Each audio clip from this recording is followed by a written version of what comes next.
Everyone, happy Easter. I'm just going to go over a few headlines here because everything's Trump flavored these days. And I said, I've taken you back a bit.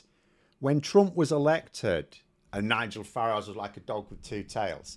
And I did say last year, towards the end of last year, it might, particularly when he was cozying up to Elon Musk, it might prove difficult for him when Trump starts the mass deportations. Now, they haven't started yet, but I thought when they do, that there are some things that there's some policies that Trump had and has that Nigel Farage totally gets on board with.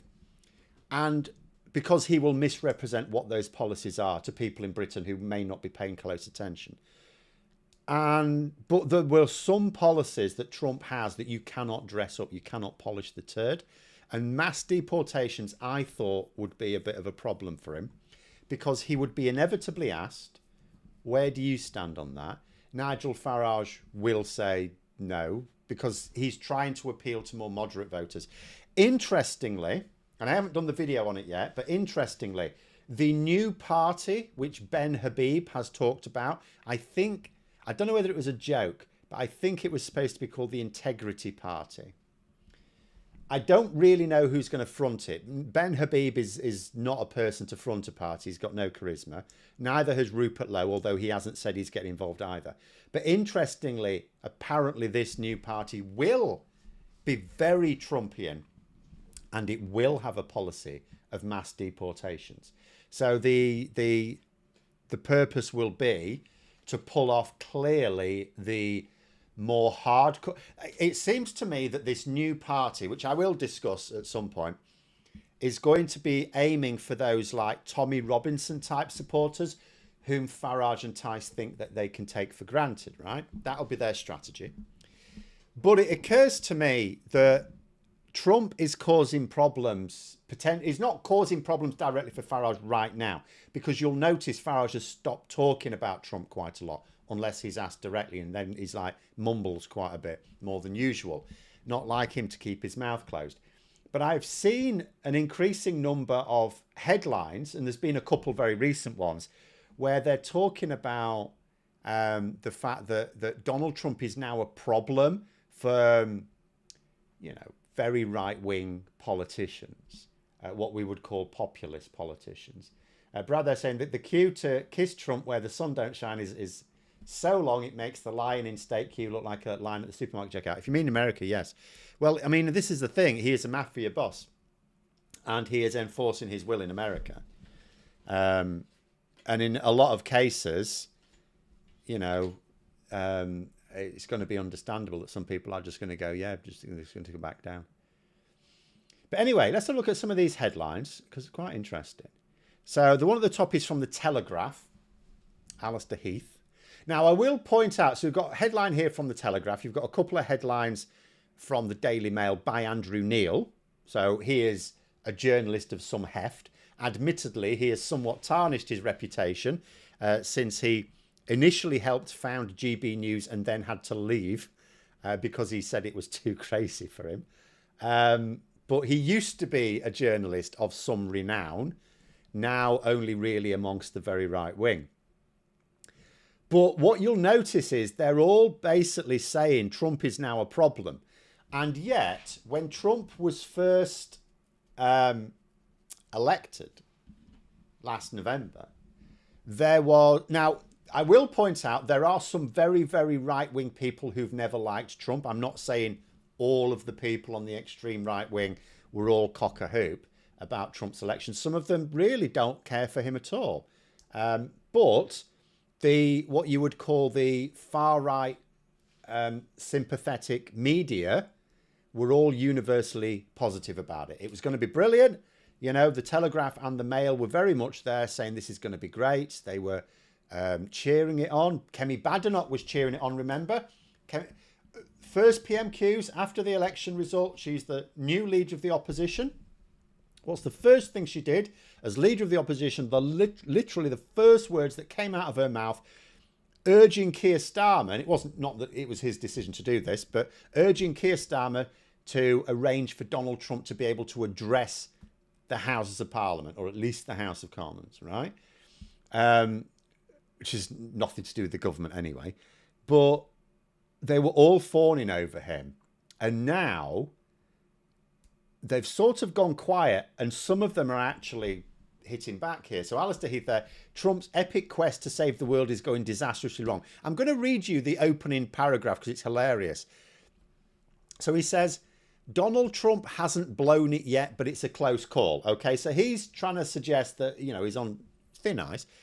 Then he says, his tendency to hubris and self-delusion risks destroying his presidency. He has made too many mistakes, underestimated China, been played for a fool by Vladimir Putin, embraced flat earth economics and alienated allies. Now, he is, after that lot, if you're going to say he hasn't blown it yet, I don't know where you are. I mean, if you're going to say he's underestimated China, played for a fool by Putin, has no idea about economics and alienated allies, at that point, I think you have actually blown it, if you would agree with that. So it's quite remarkable. Then the Andrew Neil stuff. Now, I'll tell you why. And this is why I've put a Blue Sky post, which I thought hit the nail on the head about why they have a problem with this. So they've said there, if you can't read it, pundits can never fail. They can only ever be failed. Remember, it was the same with Brexit, wasn't it? Brexit didn't fail. Brexit was failed by the Conservatives and apparently the Remainer establishment, right?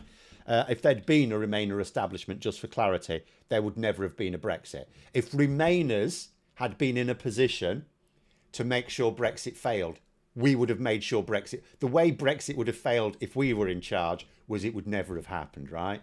But anyway, so it's absolutely insane. Well, hang on, I'm just going to come to a comment here. So Aubrey's there saying the UK didn't learn anything from Trump's first administration than his voters here in the US. Well, what I would say is a lot of people in Britain were comfortable with Trump in his first term because his policies weren't extreme enough to really be disseminated across most of Britain.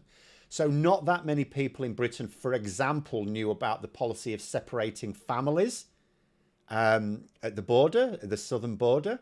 You know, a lot of the stuff that Trump was doing. I mean, in America, they should have really known about this, but in Britain, it wasn't. So in Britain, he was never popular. Trump was never popular even amongst the right wing, but they just thought he was crass and stupid. They didn't realise quite how evil he was. Whereas now what he's doing is just, you know, he's disobeying the courts. Even the Conservatives didn't do that. Even the Conservatives, you know, they attacked the courts, they attacked lawyers, they attacked judges. You know, I'm not saying they exactly had respect for the rule of law, but they did obey the law. Now, it could be argued in this country, we have more robust defence of the courts. If we had, I mean, I don't want a government to test it out, but if we had a government that tried to do what Trump did in Britain, it is possible the Prime Minister would be arrested.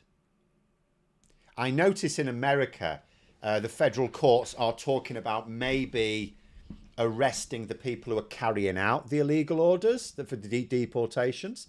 The problem with that, of course, is even if they're convicted, Trump will pardon them. But I notice they're not issuing arrest warrants for Trump himself. Whereas in this country, you could actually, there's nothing constitutionally against a prime minister being arrested. It would be a hell of a job for any police officer to do, but in theory, it could happen. Did the UK know anything about the Trump? Is that COV? Is that something else, or do you mean COVID? Epidemic, recession, the resultant Trump inflation. No, I mean, economic news of another country is never going to filter through. Like, how much do people in America know about, you know, British economic news? You're not going to know a lot. In all honesty, economic news isn't very interesting when it's about your own country. No one's really going to read it about another country unless you are really interested. So no, people didn't really know people in Britain, the average person, the person who's not really very politically engaged, the average view of Trump was crass and an idiot. That was it. It was his basic lack of manners and his stupidity. You know, the old, oh, maybe we should inject bleach into people to deal with COVID. That sort of stuff fed through. But that was it, you know. Whereas now, there's a lot of stuff coming through. And it is a huge problem. And Andrew Neil, in one of his articles, talks about in fact, his latest one here is the one, Farage beware, no politician aspiring to win power should want to align themselves with Trump's dumpster fire. And the reason is this. Now, in the UK, it hasn't really had a major impact yet. But I would argue that's because there isn't an election right now. We've got local elections, but in terms of a national election, there isn't one. But where there is, let's take a little look at what is happening. Let us go to a couple of our Commonwealth colleagues. So, Australia and Canada have elections. Okay, Canada's is very soon, basically just over a week. But they've both got elections this year, and this is the opinion polling in both of them. Now, in both cases, the red one is what you might call the progressive. So in Canada, that's the Liberal Party. It's not especially left-wing, but it's progressive. And in Australia, it is actually the Australian Labor Party that is in red. In both cases, blue is the Conservatives. So you can see the Trump effect in two different countries. Two different English-speaking countries, Western countries. What has happened? In both cases, in both Canada and Australia, before Trump started his second term, the Conservatives were looking like winning. Aussie election, May the 5th, yes. So the Conservatives looked like winning in both cases. In fact, I'll tell you, just in terms of the Australian election, I notice that the current Australian Prime Minister, Albanese, is the Labour leader there, has done an interview with Rory Stewart and Alistair Campbell. So I haven't listened to that yet, so I may listen to that later. Because Australian politics is quite interesting now as well. But I found it absolutely hilarious, by the way, earlier this week. Did you see this? I did a short on it. I haven't done I think I mentioned it in one of my longer form videos. So China, as part of its trade war, it's not just escalated with tariffs to match America's tariffs. It's also applied other trade barriers to American goods. Because, I mean, at the end of the day, Donald Trump was complaining about these non-tariff barriers as well. So China thought, well, we might as well apply a few, right? And so they failed to renew the licenses of 300 US abattoirs that provide beef. So China is not importing any American beef. And it was a market worth $2.5 billion. I'm not sure, because it was reporting Australian news. It may be Australian dollars. I'm not sure if it's Australian or US dollars, by the way. But nonetheless, a hell of a lot. So American beef farmers are no longer able to, they're not selling to China anymore. But China hasn't put itself on a diet. It's just getting the beef from Australia now. And this is the sort of thing that people would probably like the world to do. I mean, it won't be able to do it for everything, right? But where it can, this is the sort of thing that can happen. So you say, well, we'll stop importing this thing from America. We'll get it from somewhere else instead. So China's got, and China and Australia have got their political friction, right? There's political friction in there. They're both in the Pacific. They've both got security disagreements with each other. They're not close friends. They're not close allies, but they're trading partners. So, so Australia wins because of Trump's action. Australian beef farmers win. American beef farmers lose. China doesn't care. It's still getting its beef. And this is the sort of thing you can get. China's getting better beef from Australia. Well, I don't know. Australia does a lot of the old intensive farming as well. I don't know. But either way, it doesn't really matter, does it? The point is, it's the Australian farmers that lose out. American farmers, sorry. And I've noticed, and I may do a video on this at some point as well, there's an increasing number of Trump voting American farmers who are increasingly panicking and begging Trump to stop the tariffs because it's killing them. It's absolutely killing them. But again, I as long as my arse looks south, I will never understand why farming communities vote for Conservatives, because Conservatives screw them over every time.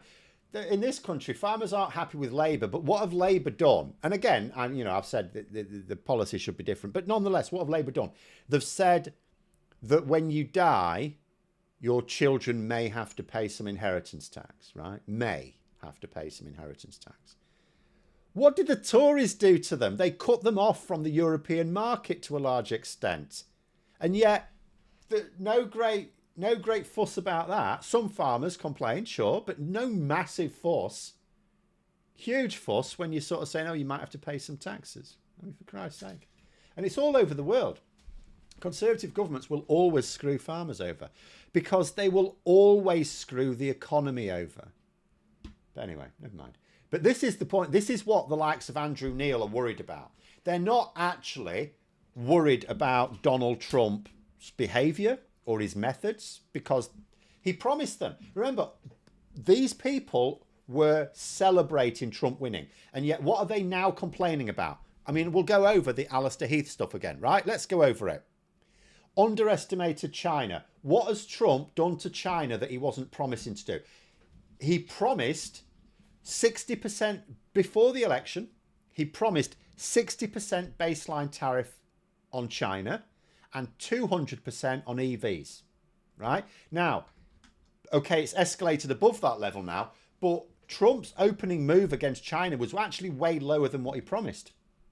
So you cannot say that he underestimated China when all he's done with China is what he promised to do before the election. Being played for a fool by Vladimir Putin. We knew he was a Putin asset before. My hope was that the mineral deal might get Trump on side with Ukraine. It could still work out. It's not looking great at the moment. But nonetheless, we knew that he was a Putin puppet. Embraced flatter economics. On what basis? The basis is going to throw all these tariffs around? He promised to do it. Donald Trump promised somewhere between 10 and 20% import tariffs on everyone. So he promised a minimum of 10% import tariffs across the world, including the penguins. The only thing Trump has where he's broken his election promise effectively is he hasn't applied import tariffs on North Korea, Iran, whom he claims to hate, Belarus and Russia. And I have had people saying, oh, but that's because, they don't do any trade with them. It's like, well, they don't do much trade with them. That is true. However, they do trade, and it is worth billions of dollars. So, anyway. And then the last one was to say alienated allies. Again, he promised to, didn't he? He promised to pick a fight with China. He promised to, okay, you might not call China an ally. He promised to pick a fight with the EU, though. Promised it. And I can't specifically remember whether he promised to pick a fight with Canada. I can't remember that. He may or may not have done. I'm not going to say.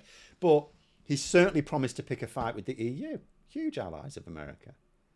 So I don't understand how anyone can have cheered his election and then have the nerve to say, oh, we don't like these policies when he promised them. So it's not the policies that they disapprove of. It's the results of the policies. It's the consequences they don't like. It's like Brexit, isn't it? It's like Brexit. They don't approve of that. Only in the case of Trump, they can't do what they did with Brexit. With Brexit, they were able to say, well, the Conservatives cocked it up because they were able to blame the government. Well, Trump's the government. So they're stuck. They're having to say this is all Trump's fault. And what they're worried about is polls like this happening in Britain, which it's not at the moment. At the moment, it's not. And I don't know whether there's a bit of a lag in the UK where we're not yet sufficiently tuned into what's going on in America, because certainly our media is not going to really reporting on it very well. Or is it that it's because voters' minds tend to change when an election campaign is actually on, as it is in the case of Australia and Canada. You know, vote like at the moment, opinion polls, voting intention polls, well, and opinion polls, but voting intention polls, I meant, when there's no date set for an election, people tend to align with the party that they think is the one that best represents them. Whereas when you get to an election actually happening, then it's people start to think in terms of using that vote to put the government to get the government they want. And what's happened in both Canada and Australia, and we do not know what the results will be, by the way. No one's saying, oh, the Liberal Party in Canada now definitely going to win and the Labour Party in Australia definitely going to win. We don't know that. It is tight. But nonetheless, beforehand, we'd have thought the Conservatives, and look what has happened to the Conservatives in both countries. That is the Trump effect. That is the Trump effect. That is Conservatives, just like in Britain, the Conservatives in Canada and Australia welcomed Trump's election, not diplomatically. I don't mean in the way that, you know, you're obviously going to congratulate whoever wins the American presidency because it's very important. I mean, effusively praised Trump, and that has not done them any good at all. No good at all. But anyway. Carol, they say, no, people behave the same way when Hitler struck Mussolini. Both said that they would do X, and then people are shocked when he does X. Well, it's I mean, the great line, isn't it? Is it's okay? Yes, I did vote for the leopards eating people's faces party, but I didn't think they'd eat my face. I mean, it's absolute classic, isn't it? And that's it. And this is why I would say, do not vote for someone whose main pitch is being shitty to people. You know, I mean, with politics, there are always winners and losers, right? But if you've got a political party in a general election campaign and their main message is vote for us, we're going to make these people's lives worse, don't vote for them because they're going to make your life worse. But the problem is, of course, I mean, the MAGA supporters in America, they're fine with it. They will, doesn't matter how shitty their lives get, they'll still support Trump because you know what? They are warmed. Positive. They don't need heating because their core is warmed by the thought of other people suffering more than they are. So they won't care that they can't afford food because the people they're told to hate are being sent to El Salvador. And that's how it works. But that is not how it works for normal voters, the ones who will swing an election. Because remember, the people, the proper hardcore MAGA supporters in America are the people who voted for Trump in 2020 when he lost. And the same applies to the hardcore in this country. Those hardcore nutters, the far right in this country, or the ones who support the far right, whether they're far right themselves or not is irrelevant. They voted Reform UK or Conservative at the last election, and Labour still won. So this is what Andrew Neil and Alistair Heath and others are worried about now. They are worried about the fact that when it comes, and remember, when it comes time to our election in a few years' time, you're talking at least 2028. It could well be 2029. Certainly Labour are talking about it being 2029. It may not be. Political wisdom says you go in 2028 if you can. But whenever it is, Trumpism will be on full show. Because remember, they can't get rid of him. It's not like Liz Truss. They can't get rid of Trump. They're stuck with him. It's really incredibly difficult to get rid of a president. I mean, Congress are not even blocking his unconstitutional moves. They're certainly not going to impeach him, or at least not successfully. But the thing is, I'll just bring this in here. Plum Duff saying, I see Israel has been incredibly cruel to the Palestinian people. Shame on Israel. Well, I'll tell you what is interesting. So, the ones in this country, you get them everywhere as well. They're in America as well. But, in Britain, for example, where you've got, again, the far right who've decided that in their tribal wars, they're just going to be on Israel's side no matter what Israel does, right?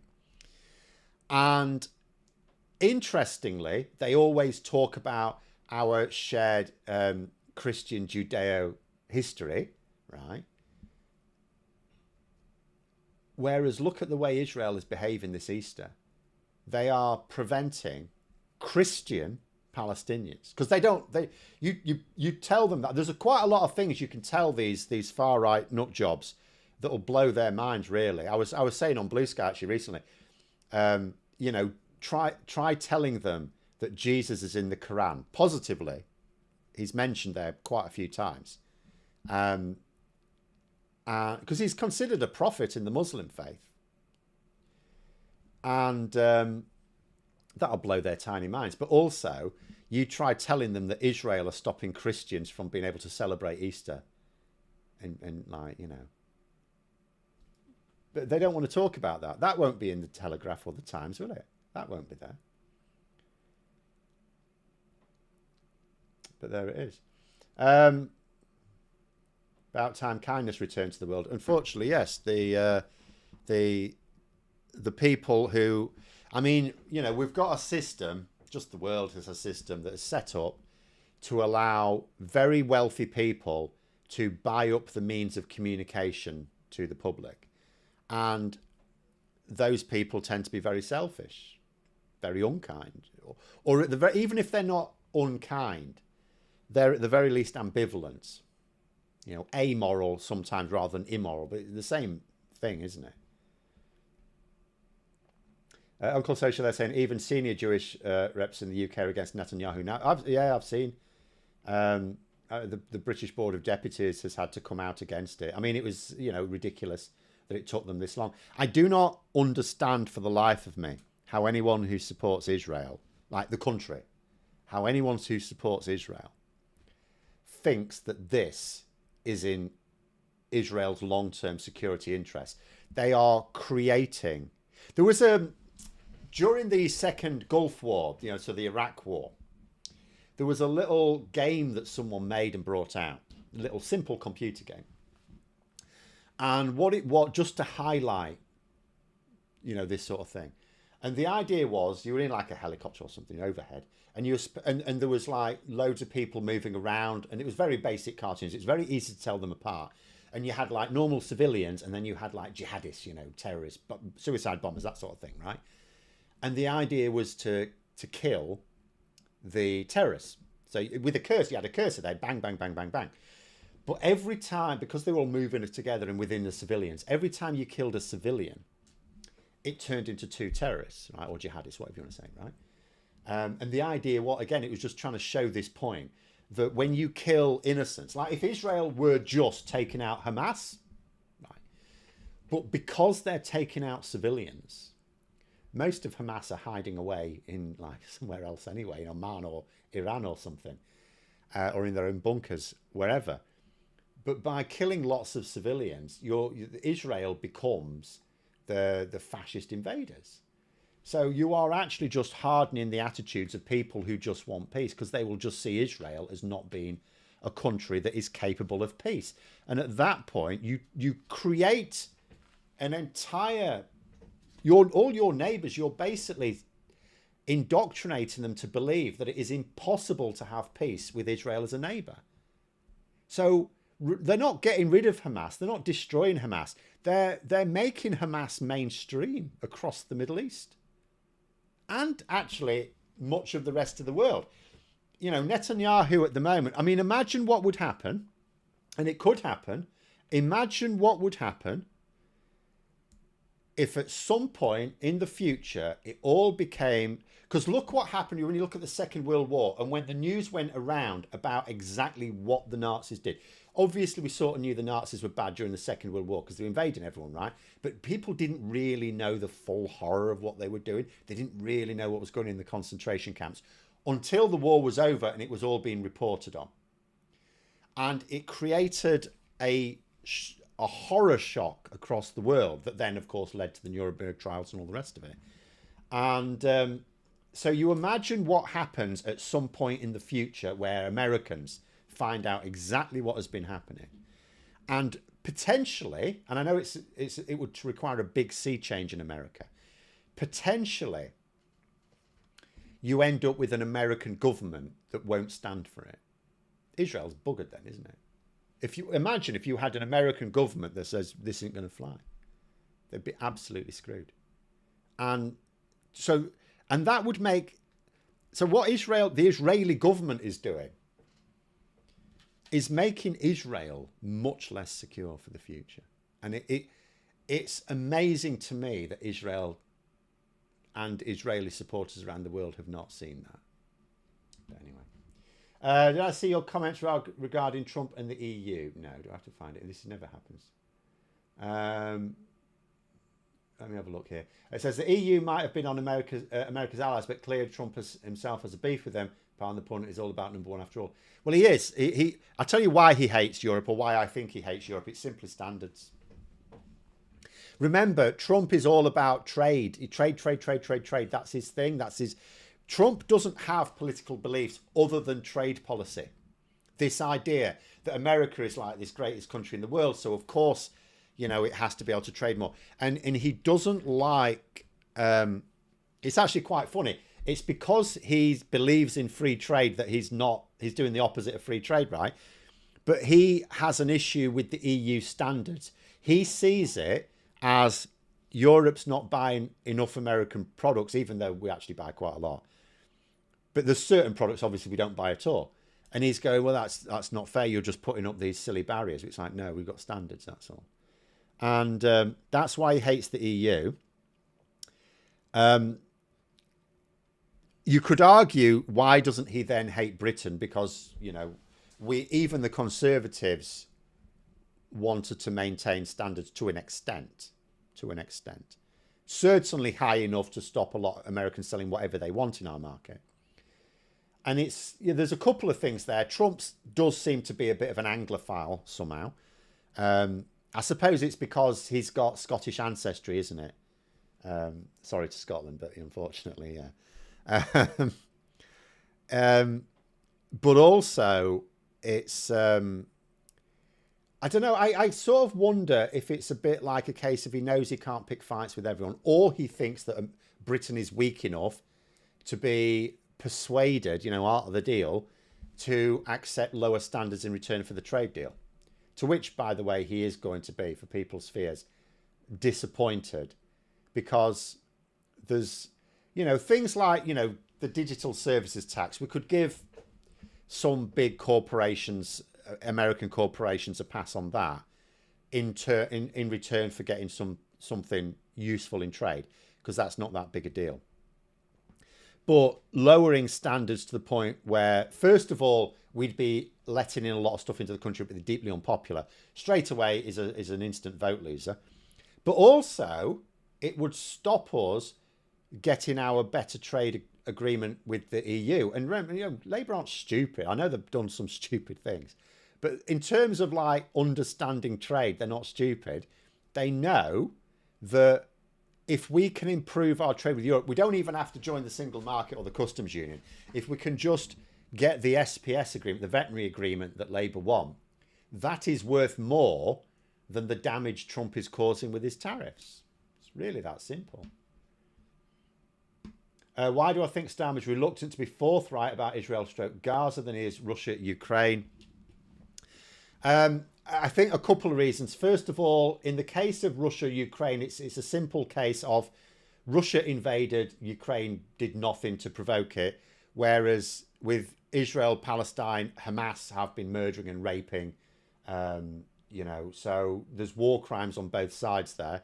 The second thing is, if you're thinking about your average voter, Ukraine is, people see how Russia's invasion of Ukraine is hurting us in Britain, hurting our economy, even if they're not that bothered about Ukrainians.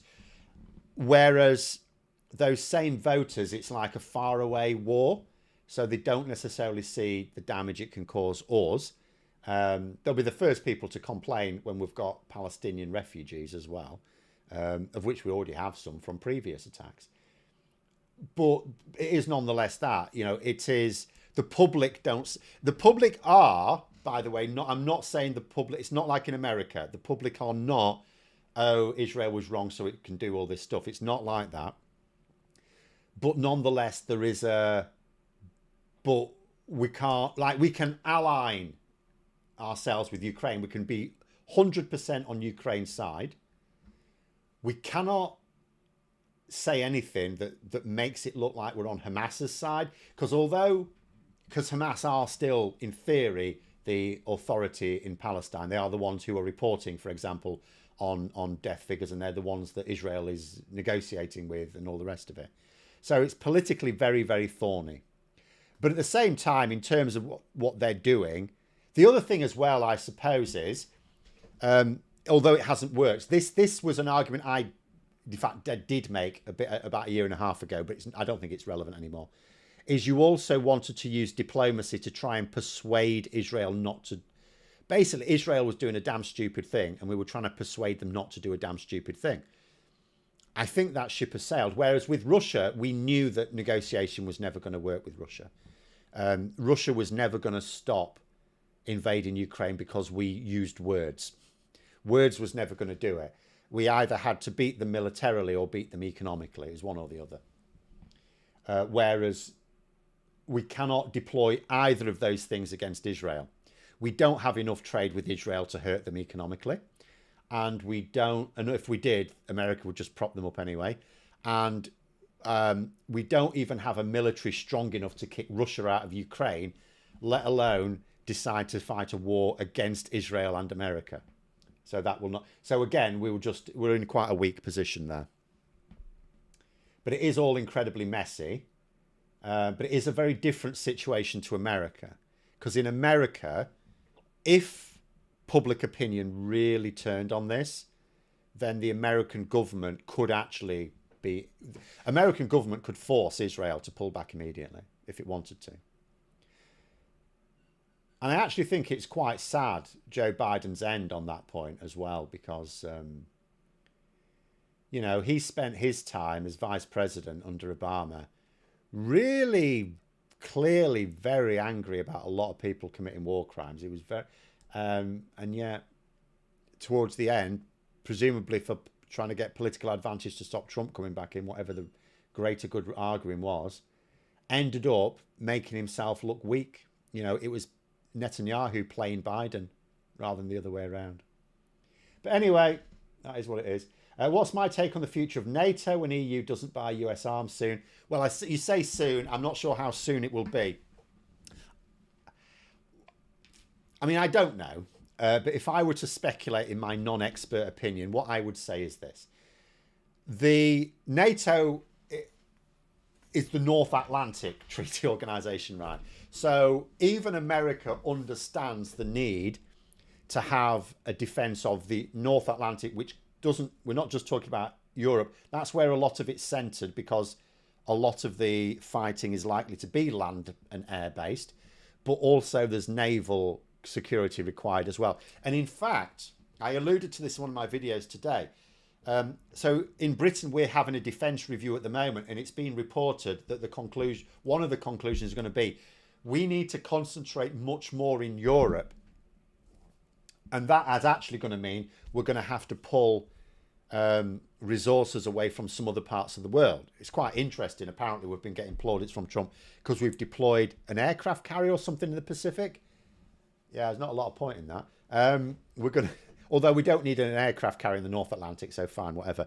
But in general, we're going to have to put more resources there. And it's not just because Russia is becoming increasingly aggressive. It's because of the melting of the ice caps. It's creating more ocean to patrol.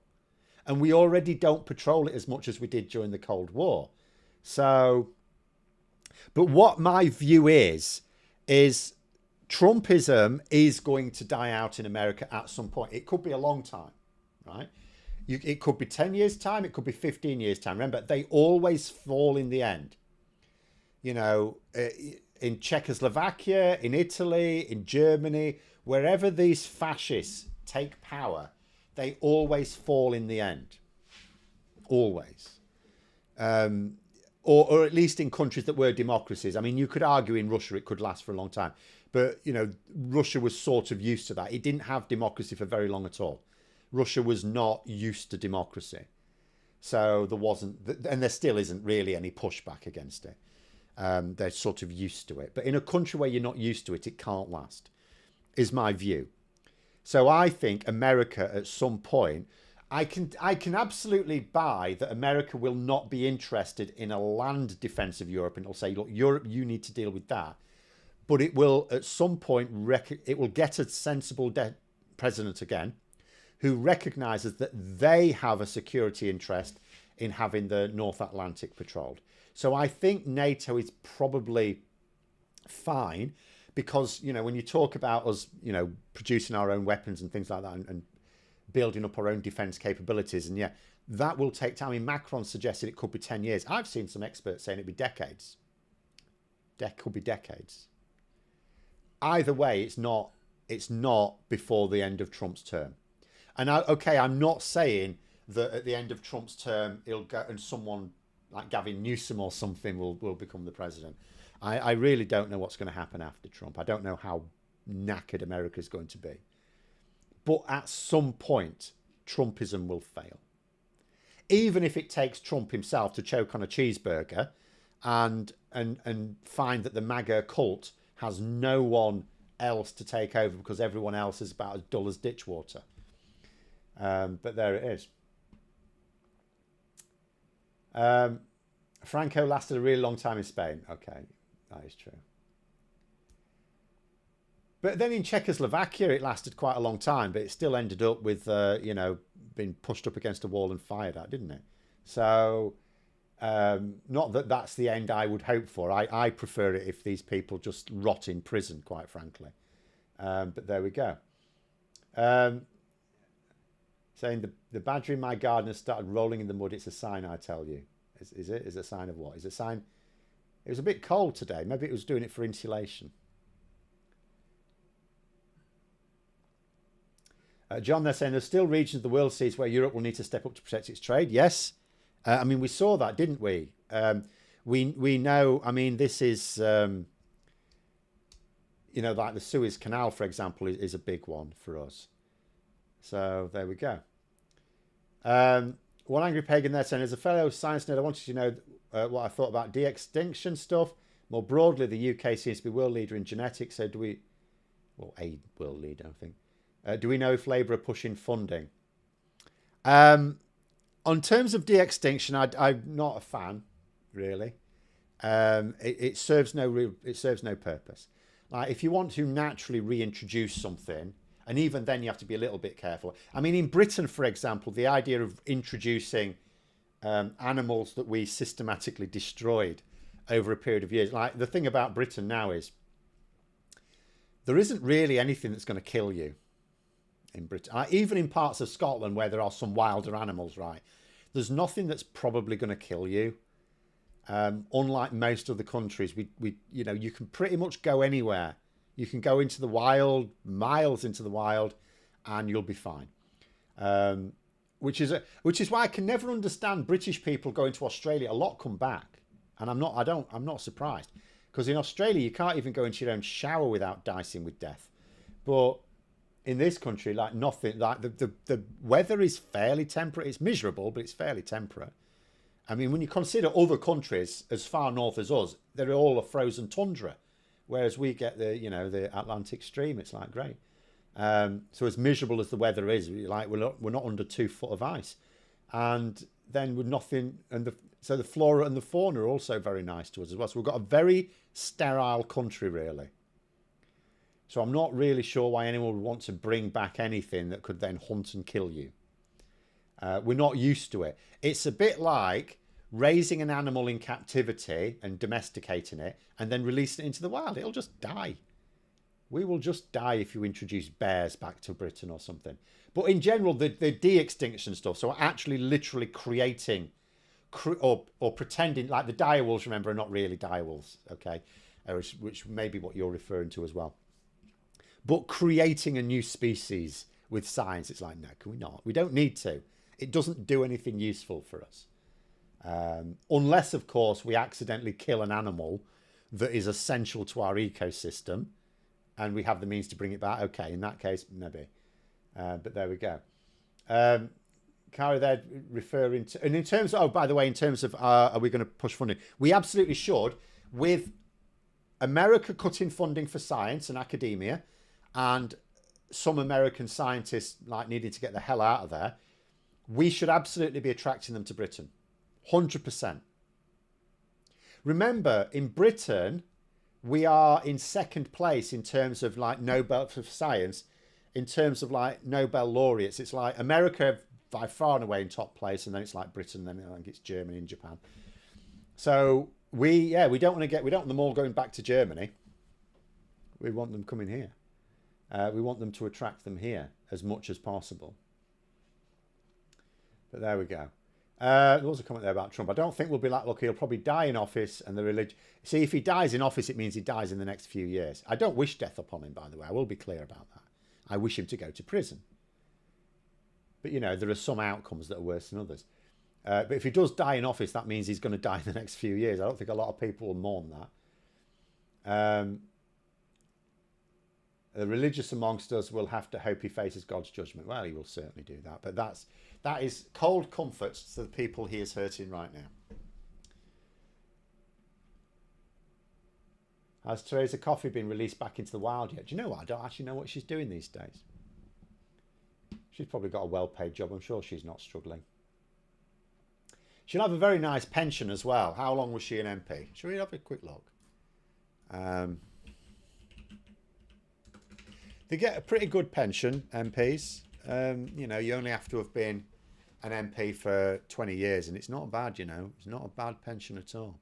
In fact, I was talking to my wife about MPs' pensions the other day, and we worked out how much you would get as an so imagine some of those MPs who won in the last, like in 2019. So they were only MPs for about 4.5 years, right, and then lost their seat straight away. So the Red Wall MPs, for example, who just, apart from Lee Anderson, who lost their seats immediately, their pensions after 4.5 years will be worth more than my wife's pension when she's finished working 40 odd years, because she just has a basic works pension.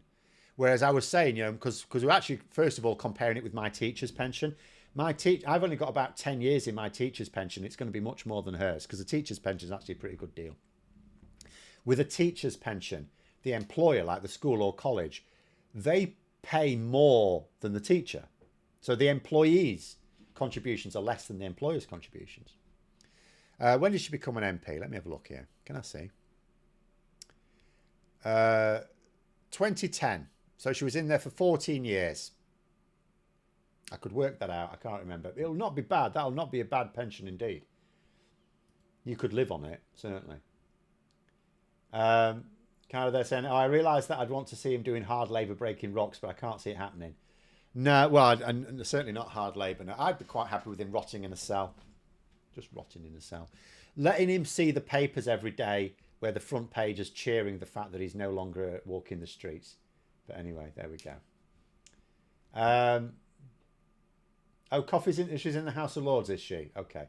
Well, I mean, you don't get that much for that. You have to turn up as well to get anything. You don't actually get paid as a peer. I mean, it sounds quite nice. It's something like 300 quid a day. I think it might be a bit more than £300 a day. But first of all, you have to sort of live in London or travel into it. That will eat some of it away. And then you have to actually turn up. You don't have to do anything, but you do at least have to turn up. Plumdale saying she achieved exactly, what exactly? Teresa Coffey, not all a great deal. Really, she didn't really do much. But, you know, a lot of MPs, if we're going to be uncharitable, don't do a lot. Some of them will do. I mean, she might have been a brilliant constituent MP for all I know. Maybe she was brilliant for a constituent. Who knows? But anyway, UK Med, Philip, seriously, nobody in Labour reached out to you for help yet, or a job, something seriously wrong, if that's the case. No, they shouldn't necessarily do that. I'd be quite happy to provoke some thoughts on social media use, because their comms is absolutely appalling. I'm not saying I've got all the answers for them. I think I would be able to give them food for thought. But they have at least reached out to some people. They've reached out to some. They're putting in some effort. I don't think it's enough, but it is what it is. But there it is. Uncle Session, they're saying, I worked in local government for nearly 30 years, should get a decent pension when I retire. Yeah, the teachers one's all right, but obviously because I was only a teacher for about 20 years. I only paid into it about half of that time. It's a bit of a mistake. So it'll only be worth, I think at the moment it's worth something like 9,000, but that's still a good deal for like 10 years. I can't, or is it, no, hang on. No, it's not 9,000, sorry, it's about 7,000. Behave yourself. I've written it down somewhere. £6,903 in today's money. So, yeah, obviously that should be linked to, well, we'll see. But my plan is I should have, in theory, 3 sources. The teacher's pension will be, all right. It'd be nice. The state pension, presumably there'll still be a state pension, even though it does sound like politically the triple lock. Arguments have been made in both Labour and the Conservatives for the triple lock to go bye-bye. So although it is very likely to remain for this Parliament, because I don't think Labour wants to piss off pensioners again with that, we may see the triple lock disappear. But then actually, I mean, you don't need the triple lock. You just need something that keeps it sort of going up. Am I going to the Q&A with Streeting? No, I'm not really going to bother. Not just because it's Streeting, in all honesty, because I've attended some Q&As, online Q&As with front benchers from Labour before, and they're always a bit crap, in all honesty. You don't learn anything. If they say anything interesting, it'll be in the news the next day, so that's fine. I can read it there. And they've never once answered one of my questions anyway. The last time I was there, it was actually Hilary Benn. And it wasn't his fault, but I put a question in there, and the question was put to him, but they made up a completely different question. They said, oh, this is a question from Phil. And it's like, and then they read something else, like, where are you getting that from? Because that's not my question. So, yeah, they're pointless.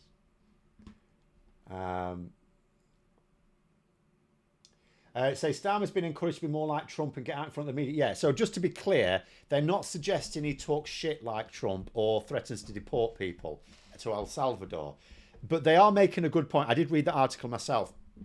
What they're saying, and they're dead right, is he needs to make the news. Like it said in the article, and I've heard this before, Starmer has this attitude, he doesn't want to impose on people too much. Don't worry about it. The people who don't want to be imposed on aren't reading the news, they're not watching the news. Get yourself out there. That's what I would say. Because here's the thing. Political news journalists have a job to do. They're going to produce stuff. They're going to produce it. Do you want them? Do you want to leave them to do their own stuff? Do you want the Tories to be feeding them stuff? Do you want Nigel Farage? Like, one of the reasons why Reform UK are doing so well is because they're killing it on the communications. They're in the news all the time. They're making news headlines all the time. Starmer needs to do that. Other cabinet members as well. I would say other cabinet ministers need to step up, but it is possible the reason they're not is not because they're lazy, but because they're being told to as part of a strategy of not bothering the public. It's like, no, bother. If the public do not want to be bothered, we're not talking about Starmer knocking on people's doors. If the public do not want to be bothered by the Prime Minister, do you know what? They'll just not bother listening or reading the news. The people who are listening to the news or reading the news are the people who want to be bothered. So it's utterly insane that he should be out there all the time, constantly bigging up what they've been doing. Like, I'll tell you one thing that was wrong in that article, and it wasn't the author of the article that got it wrong. It was, I think they were quoting an MP, a Labour MP, and they were saying, how Trump, when he came in, he was like, rah, rah, rah, rah, rah, and it was all great guns, and he was capturing the news cycle. And they said, we didn't do that. Said, actually, they did. They did. Labour did do that. The first few, let me find it. The first couple of weeks when Labour in power was actually brilliant. They should have kept it up. It was superb. Their poll rating actually went up. It increased. And then obviously the riots happened. So, okay, that was always going to derail things. But then afterwards, they decided to start talking about how shit the economy is. It's like, no, what you should be doing is what. So when they talk about like aping Trump, what I hope they mean is Trump keeps talking about how great things are going to be, right? Labour needed to do the same. Instead of going, oh, the economy shit, it's like, we're going to do this with the economy. We're going to do this. We're going to do this. We're going to do this. We're going to get the NHS better. they've already got massive improvements in the NHS. A lot of the other stuff is still, it's, I'm sorry, I'm looking for a thing. Here it is. So there was one video I did. When was it? Can't find the date. Doesn't matter. Oh, 6th of July.